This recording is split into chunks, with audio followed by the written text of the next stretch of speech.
அண்ணன் எங்களுக்கு அரசியல் கற்றுக் கொடுத்த மறுமலர்ச்சி திராவிட முன்னேற்ற கழகத்தினுடைய துணை பொதுச் செயலாளர் கடல் மல்லை எங்களுக்கு தந்த சொத்து மறுமலர்ச்சி திராவிட முன்னேற்ற கழகத்தின் துணை பொதுச் செயலாளர் மல்லை சத்யா அவர்கள் உரையாற்றுவார். தமிழா எடடா படைவு அடிமை விலங்கை உடைத்தறி இடடா ஆணை கொடடா சென்னீர் இனத்தை காப்போம் நாகூரி நடடா களத்தே எழுடா கைவால் நடவும் பகைவன் தடைபுரி தொடடா போரை விடடா கடைகள் சுடரா எழுட்டும் தீப்பொறி சுடரா எழுட்டும் தீப்பொறி என்ற வைர வார்த்தைகளை நூற்றுக்கணக்கான மேடைகளில் பேசுவதற்கு எங்களுக்கு அந்த ஆயுதத்தை தயார்படுத்தி தந்திருக்கின்ற தமிழ் தேசியத்தினுடைய தேசிய கவிஞர் உணர்ச்சி பாவலர் பெருந்தமிழன் ஐயா கவிஞர் காசியானந்தன் அவருடைய விலங்கை உடைத்து என்கின்ற நூல் வெளியீட்டு விழாவினை தலைமையேற்று நடத்திக் கொண்டிருக்கின்ற உலகத்தமிழ் பேரமைப்புடைய மதிப்புக்குரிய தலைவர் என்னுடைய பெருமதிப்பிற்கும் பேருந்துக்குரிய ஐயா நெடுமாறன் அவர்களே, சிதம்பரம் நாடாளுமன்றத்துடைய பெருமைக்குரிய உறுப்பினரும் விடுதலை சிறுத்தை நிகழ்ச்சியுடைய நிறுவன தலைவருமான அண்ணன் தலைவர் திருமாவளவன் அவர்களே, சட்டப்பேரவையுடைய பெருமைக்குரிய உறுப்பினர் அண்ணன் வேல்முருகன் அவர்களே, முதல் பிரதியை பெற்று இங்கு உரை நிகழ்த்திருக்கின்ற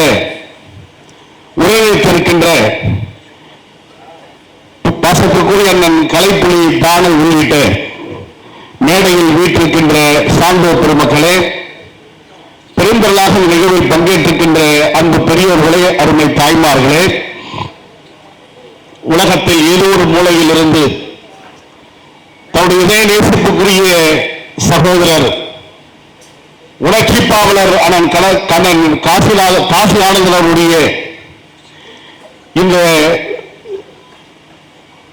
விலங்கை உடைத்து என்கின்ற இந்த நூல் வெளியீட்டு விழாவினை காணொலி மூலமாக பார்த்துக் கொண்டிருக்கின்ற தமிழக தேசிய தலைவர் மாவீரர் திலகம் பிரபாகரன் உள்ளிட்ட ஈழத்து சொந்தங்களுக்கும் முதற்கண் வணக்கத்தை உரித்தாக்குகின்றேன். ஐயா காசி ஆனந்தனுடைய இந்த புத்தக வெளியிட்டாமல் மறுமலர்ச்சி திராவிட முன்னேற்றத்துடைய பொதுச் செயலாளர் அன்பு தலைவர் வைகவர்கள் கலந்து கொள்வதற்காக பெரிதும் விருப்பத்தோடு இருந்தார். உடல்நலம் பாதிக்கப்பட்ட அந்த சூழலிலும் கையில் இன்னும் ரணம் ஆறாத அந்த சூழலில் அவர்கள் வீட்டில் இருக்கின்ற காரணத்தினால் அவரின் சார்பில் அவருடைய வாழ்த்துக்களை பெற்று வந்து ஐயா காசியானந்தன் அவர்களுக்கு கொடுப்பதற்காக நான் உங்கள் முற்றத்தில் இருந்து கொண்டிருக்கின்றேன். தலைவர் வைகவர்களும் தலைவர் பிரபாகரன் கொண்டு இந்த காணொலியை தன்னுடைய இல்லத்திலிருந்து பார்த்துக் கொண்டிருக்கின்றார்.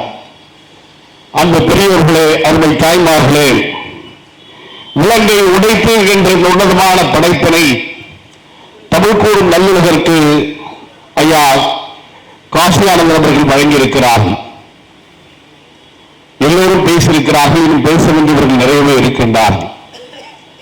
கலிங்கத்து போர் முறையை, குலோத்துங்க சோழருடைய படையெடுப்பை ஜெயங்கொண்டான் என்ற புலவர்தான் கலிங்கத்து படையினர் என்ற ஒப்பற்ற படைப்பாக வழங்கியிருக்கிறார். அதை போன்ற ஒரு படைப்பாக ஈழத்தில் நடந்த அந்த உன்னதமான நிகழ்வுகளை சிங்கள பேரினவாதத்துடைய இனப்படுகொலையை 4/4/1938 நாவற்குடாவில் பிறந்து அமர்தகாயில் தவழ்ந்து இன்று வரையிலுமான அவருடைய வாழ்க்கை பிரயோகத்தை தொகுத்து வழங்கியிருக்கிறார்.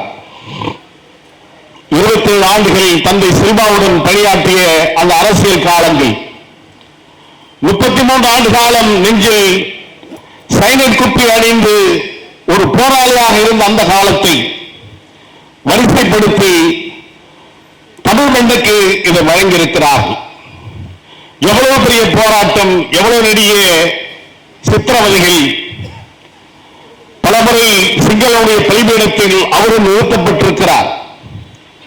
மயிலேயே என்று சொல்வதை போன்று அவர் கடைசி நேரத்தில் வைத்திருக்கிறார் என்ற அந்த செய்திகளை நாம் படித்திருக்கிறோம். எனவே ஒரு கவிஞர் என்பவன் எப்படிப்பட்டவனாக இருக்க வேண்டும் என்பதற்கான செய்தியை ஐயா பழனிமாறன் அவர்கள் எடுத்து சொல்லி இருக்கிறார்கள். ஒரு கவிஞர் என்பவன் யாராக இருக்க முடியும்? அவன் தேர்ந்தெடுக்கப்படாத உலகத்தின் நாடாளுமன்ற உறுப்பினராக இருக்கிறான் என்பதுதான் உலகம் ஒத்துக்கொண்டிருக்கின்ற செய்தியாக இருக்கிறது. ஆக உலகத்தின் தேர்ந்தெடுக்கப்படாத ஒரு நாடாளுமன்ற உறுப்பினராக தான் கண்ணில்பட்ட காட்சிகளை விவரித்து எழுதுகின்ற சுதந்திர பறவையாக கவிஞர்களும் புலவர்களும் இருந்திருக்கின்றார்கள். அப்படிப்பட்ட அந்த வரலாற்றுக்கு சொந்தக்காரராகத்தான் ஐயா காசியானந்த் அவர்கள் விளங்கிக் கொண்டிருக்கின்றார்கள். கவிஞர்கள் என்று சொன்னால் இயற்கை பற்றி பேசுவதற்கு இருக்கின்றார்கள், காதலை பற்றி பேசுவதற்கு இருக்கின்றார்கள். ஆனால் இடமானத்தை பேசுவதற்கான கவிஞர்கள் குறைவாகவே இருக்கின்ற காரணத்தினால் ஐயா காசியானந்த் அவர்கள் இதை அழகாக படித்து தந்திருக்கின்றார்கள். ஓ கொடுங்கோலனே, இந்த நாட்டின் சாபங்கள் அனைத்தும் உன் கையில் ஏந்தி நிற்கின்றாய். உன் ஆட்சியில் நீதி விற்கப்படுகிறது, இயற்கையின் விதிகள் தூக்கி எறியப்படுகின்றன, அராஜகத்தின் அரக்க குரல் உறக்க கேட்கின்றது, அழிவின் அரியாசனத்தில் நீ உண்மையாமல் அமர்ந்து கொண்டிருக்கிறாய் என்று சொன்னது மக்கள் கவிஞன் ஷெல்லி. அவன் பிரபுக்கள் வரிசையில் பிறந்திருந்தாலும் தாவர மக்களுக்காக, பாதிக்கப்பட்ட மக்களுக்காக நீண்டவன் ஷெல்லி அவர்கள். அதே போன்றுதான் தமிழீழ வரலாற்றில் அரசியல் கடந்து அப்பாற்பட்டு நின்றவர்கள் ஐயா பழனிமாறன் போன்றவர்கள், ஐயா தமிழர் தலைவர் வீரமணி போன்றவர்கள், அண்ணன் கொளத்தூர் மணி போன்றவர்கள், அண்ணன் ராமகிருஷ்ணன் போன்றவர்கள், அரசியல் களத்தில் இன்று போராடுகின்றவர்களாக தலைவர் வைகோவர்களும் அண்ணன் திருமாவர்களும் அண்ணன் வேல்முருகன் போன்றவர்களும் இருக்கிறார் என்பதை அவர் மறுத்தோட முடியாது. ஆக அரசியல் களத்தில் இருந்த காரணத்தினால் ஒற்றை செய்திதான், அரசியலில் இருந்து ஆட்சி படத்தை அசைக்கி பார்க்கின்ற அந்த நிலைப்பாட்டை அன்னை இந்திராவும் புரட்சித் தலைவர் எம்ஜிஆர் அவர்களும் ஈழ மக்களுக்கு அனுமதித்தார் என்பதை எவராலும் மறுக்க முடியாது. இரண்டாவது பாகத்தை அடல் பிஹாரி வாஜ்பாய் அவர்களும் தலைவர் வைகோவும் செய்தார்கள் என்பதை எவரும் மறுத்தாட முடியாது. அந்த கவிஞர் அடல் பிஹாரி வாஜ்பாய் அவ்வப்போது கேட்டுக்கொண்டே இருந்தார், எப்பொழுது ஜஃப்னா உங்களிடம் வரும், எப்பொழுது பெட்டிக்கோ உங்களிடம் வரும், எப்பொழுது புலிக்கொடி தமிழகத்தில் பறக்கும் என்ற கேள்வியை தலைவர் வைகோவிடம் கேட்டிருக்கிறார் என்பதை பலமுறை நான் கேட்டறிந்திருக்கிறேன். அவர் ஒரு தலைவர் மட்டுமல்ல, கவிஞராகவும் அடல் பிஹாரி வாஜ்பாய் கவிதைகளை வார்த்து தந்திருக்கிறார். உயிர்களை பலி கொடுத்தாவது அரியணையில் ஏறி துடிக்கின்ற அரசியல்வாதிகளை, பிரேதங்களை படிக்கட்டுகளாக்கி அதன் மீது அமர்ந்திருக்கின்றீர்களே, செத்தவர்களுக்கு உங்களுக்கும் சம்பந்தம் இல்லையா என்ற கேள்வியை அடல் பிஹாரி வாஜ்பாய் கவிஞராக இருந்து கேட்டிருக்கின்றார். இந்திய தேசத்தின் வரலாற்றில் முண்டாச கவிஞர் முறுக்கு மீசை புலவனை மறுதளித்து விட்டுவிட்டு கடந்து செல்ல முடியாது. பாரத போரை கண்மண் கொண்டு வந்து நிறுத்துகிறான், பாஞ்சாலியை மையப்படுத்தி பேசுகிறார். பாஞ்சாலி ஒரு ஊடகமாக வைத்து இந்த நாடு அறியப்பட்டிருக்கிறது, அதை விடுவிக்க வேண்டும் என்ற கனத்த குரலை அவன் எழுப்புகிறார். வீரமலா நாயகல் விளங்காம் இளவரசன் தன்னை விதித்து தராதரத்தை போக்கிய பெண்ணை அந்தப்புறத்தில் வைக்காமல் நெட்டை மரங்களில் நின்று புறவினர் பெட்டை புறவர் பிறருக்கு துணையாமல் என்று பேசியதோடு மட்டுமல்லாமல் அடுத்து அவன் வரிசையை வைக்கிறார்.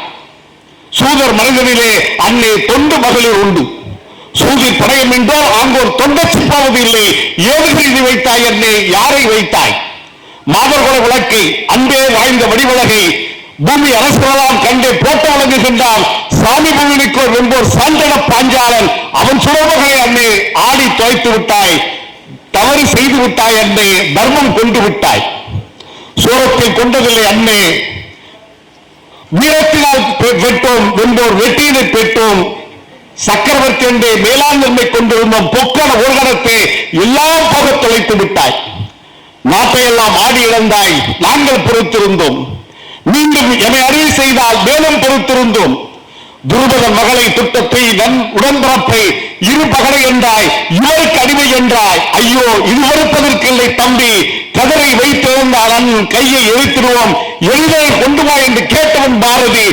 பாரதி பாஞ்சாலிக்காக கேட்கவில்லை, பாரத தேசத்தின் விடுதலைக்காக கேட்டவன் என்பது வரலாறு. அந்த வரலாற்றை ஒட்டிதான் அண்ணன் காசியானந்த் அவர்கள் கவிதைகளை வார்த்திருக்கிறார்கள். கோட்டு புலிகுளம் வாழ்வதற்கு குகை உண்டு, குருவிக்கு கூடு மரத்தில் உண்டு, காட்டு வயற்பட கண்டுக்கு பொந்துண்டு, கஞ்சல் இலிக்கோர் வளையுண்டு, ஆனால் ஆனால் நாட்டை அமைத்த ஒரு கொடியோடு வாழ்ந்த எங்களுக்கு புகழலையோ, நாட்டை அமைப்பால் புலிமகனே புலி நடைகிறோனா என்று கேட்டவர் அண்ணன் காசி ஆனந்தன். நாட்டுடைமைக்காக பாடியவர் காசி ஆனந்தன் அவர்கள். அவருக்கு தோள் கொடுத்தவர்கள், துணை நின்றவர்கள் தமிழ் கூறும் நல்லுலகில் ஏராளமாக இருக்கின்றார். நான் சார்ந்திருக்கின்ற மறுமலர்ச்சி திராவிட முன்னேற்ற கழகம் என்னுடைய முதல் மாநாடு திருச்சியில் நடந்தபோது அந்த மாநாட்டில் முதல் தீர்மானமே தமிழம் ஒன்றே ஈழப்பிரச்சனைக்கு தீர்வு என்று வைத்ததுதான் மறுமலர்ச்சி திமுகவுடைய வரலாறு.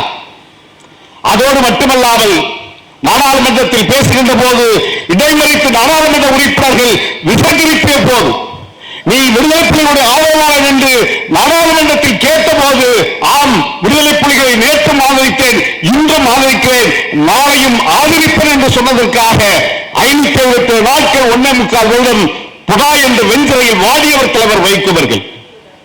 1999ஆம் ஆண்டு செம்மடியில் சாட்சிகள் இல்லாமல் புதைக்கப்பட்ட தமிழக அந்த உறவுகளின் பிரேதங்களை மீட்டு வாருங்கள் என்று ஜெனீவா மனித உரிமை ஆணையத்தில் குரல் கொடுத்து அதை சாட்சிகளாக பதிய வைத்த பெருமை தலைவர் வைக்கவர்களுக்கு உண்டு. 2008ஆம் ஆண்டு ஆஸ்லோவில் அங்கே இருக்கின்ற நகர அரங்கத்தில் போரும் சமதியும் என்கின்ற ஒரு உணர்வை உருவாக்கி ஆசிய கண்டத்தில் ஒரு அமைதியை உருவாக்க வேண்டும் என்று பண்டிட் ரவிசங்கர் அவர்கள் அமைத்த அந்த மேடையில் தலைவர் வைத்தவர்கள் பேசினார். 2011ஆம் ஆண்டு ஜூலை 1ஆம் தேதி, இன்றைக்கு 2009 புலிகளின் துவக்குகள் மரணிக்கப்பட்டதற்கு பின்னால் இந்த சூரியத்தில் உள்ள அடுத்த கட்ட நிகழ்வு எது என்று திகைத்திருந்த வேளையில் தலைவர் வைத்தவர்கள் தான் ஜூன் 1ஆம் தேதி 2011ஆம் ஆண்டு பெல்ஜியம் நாட்டின் தலைநகர் பிரசல்ஸில் ஐரோப்பிய ஒன்றிய நாடாளுமன்ற கூட்டுக்குழு கூட்டத்தில் தலைவர் வைத்தவர்கள் பேசினார்கள். சகோதர சகவாழ்வு இனி இல்லை, சிங்களம் தொடர்ந்து நயவஞ்சகமாக இனப்படுகொலை செய்திருக்கிறான். எனவே இனப்படுகொலைக்கு நீதி வேண்டும், ஒற்றை தீர்வுதான், பொது வாக்கெடுப்பு ஒன்றுதான் ஒற்றை தீர்வு என்று தலைவர் வைத்தவர்கள் உலகத்தில் முதலாக அறிவித்த பெருமை தலைவர் வைத்தவர்களுக்கு உண்டு. இது ஐயா நெடுமாறன் அவர் இருக்கிறார்கள், அதன் திருமாவளவன் அவர்கள் இருக்கின்றார்கள். அவர்கள் வைத்துக் கொண்டு சொல்லுகின்றேன், விடுதலை புலிகளுடைய அரசியல் பிரிவு தலைவர் தமிழ்ச்செல்வன் இறப்புக்கு பின்னால் தலைவர் சென்னையில் ஒரு மிகப்பெரிய பேரணியை நடத்தி புழல் சிறையில் அடைக்கப்பட்டவர்களில் தலைவர் வைகோவுடன் நாங்களும் நின்று கொண்டிருந்தோம் என்பதை பதிவு செய்ய விரும்புகின்றேன். அன்னை பார்வதி அம்மாள் அவருடைய சிதை கேவலப்படுத்தப்பட்ட போது அதை கண்டித்து மிகப்பெரிய போரடியை நடத்தினோம், கடலூர் சிறையில் வாடினோம் என்பதை நாம் மறக்கவில்லை. எனவே மறுமலர்ச்சி திராவிட முன்னேற்ற கழகத்தின் சார்பில் தலைவர் வைகோ அவர்கள் பங்கேற்காத போராட்டங்களையும் நாங்கள் நடத்த வேண்டும் என்று படித்ததின் காரணமாக சிங்கள காடுகளுக்கு தாம்பரம் ராணுவ முகாமில் பயிற்சி அளிக்கிறார்கள் என்பதற்காக அவர்கள் வெளியேற்ற வேண்டும் என்று சொன்னபோது சொன்ன 6 மணி நேரத்தில் 300க்கும் மேற்பட்ட தோழர்களை கொண்டு சென்று ராணுவ முகாமை தாம்பரம் ராணுவ முகாமை முற்றுகையிட்டு கைது செய்ததன் பின்னால்தான் அவர்கள் வெளியேற்றப்பட்டார்.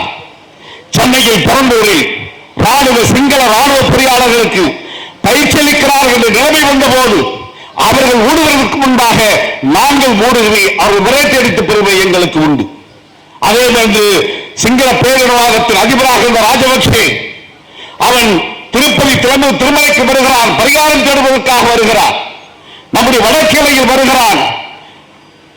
போராட்டத்தை அனைத்து அரசியல் கட்சியும் அறிவித்தது. நானும் மாசிலாமணி அவர்களும் சித்தூரில் நடைபெறுகின்ற போராட்டத்தில் தலைமையேற்க வேண்டும் என்று அறிவித்தார்கள். கொளத்தூர் மணி தலைமையிலான இயக்கத்தில் சில தோழர்கள் தலைவர் பிரணாவுடைய பிறந்த நாளுக்காக பேனர் வைத்தார் என்பதற்காக கைது செய்யப்பட்டதை கண்டித்து சேப்பாக்கத்தில் நடைபெற்ற போராட்டத்தில் 3 மணிக்கு நான் இருக்கிறேன். தகவல் வருகிறது, நீங்கள் திருமலைக்கு சென்று கருப்பு கொடி போராட்டத்தை நடத்த வேண்டும் என்று தலைவர் வைகோவர்கள் பணிக்கிறார். இரவோடு இரவாக டிசம்பர் 9ஆம் தேதி இரவோடு இரவாக 2014ஆம் ஆண்டு நாங்கள் திருமலைக்கு செல்கிறோம். அவன் சுப்பிரமணிய தரிசனுக்கு 2 மணிக்கு செல்கிறார். 3:45 மணிக்கு நான் வெளியே வருவார் என்ற போது நாங்கள் பக்தராக அங்கு அமர்ந்திருந்து அவன் சுப்பிரமணிய தரிசனம் முடித்துவிட்டு அவருடைய வாகன அணிவகுப்பு கொடிமரத்துக்கு முன்பாக வந்தபோது வாகனத்தை மறித்து கருப்பு கொடி காட்டியதோடு மட்டுமல்லாமல் ஆந்திரா காவல்துறையுடைய கடுமையான தாக்குதலுக்கு ஆளாப்பட்டவர்கள் மறுமலை திராவிட முன்னேற்றங்களுடைய தோழர்கள். இதை சொல்வதற்கான காரணம் இருக்கிறது. ஈழப்பிரச்சனையில் மறுமலை திராவிட முன்னேற்றம் எந்த சமரசம் செய்து கொள்ளாமல் தமிழ்நாடு ஆட்சியா அல்லது தமிழகமா என்று கேட்டால் மறுமலை திமுக தலைவர் வைகோ எங்களுக்கு தமிழகம் தான் வேண்டும் என்று சொல்கின்ற தலைவராக எங்கள் தலைவர் வைகோ அவர்கள் இருப்பார்கள். எனவே நான் அதை பதிவு செய்துவிட்டு ஆனால் கவிஞர் காசியாளனுடைய இந்த புத்தகத்தை மல்லை தமிழ்ச்சங்கத்தின் சார்பில் உலகத்தமிழ் பண்பாட்டு இயக்கத்தின் சார்பில் ஒரு அறிமுக விழாவை விரைவில் நான் நடத்த சித்தமாக இருக்கிறேன். அதற்கு நீங்கள் அவசியம் எனக்கு தேதியை தந்திட வேண்டும் என்ற வேண்டுகோளை வைத்து காலத்தின் அருமைப்பாட்டை கருதி இடம் சார்வதற்கு முன்னால் சுதந்திர இறையாண்மை கொண்டு தனித்தமிழகத்தை சந்திப்போம் என்று இடம் சார்கின்றேன். நன்றி, வணக்கம்.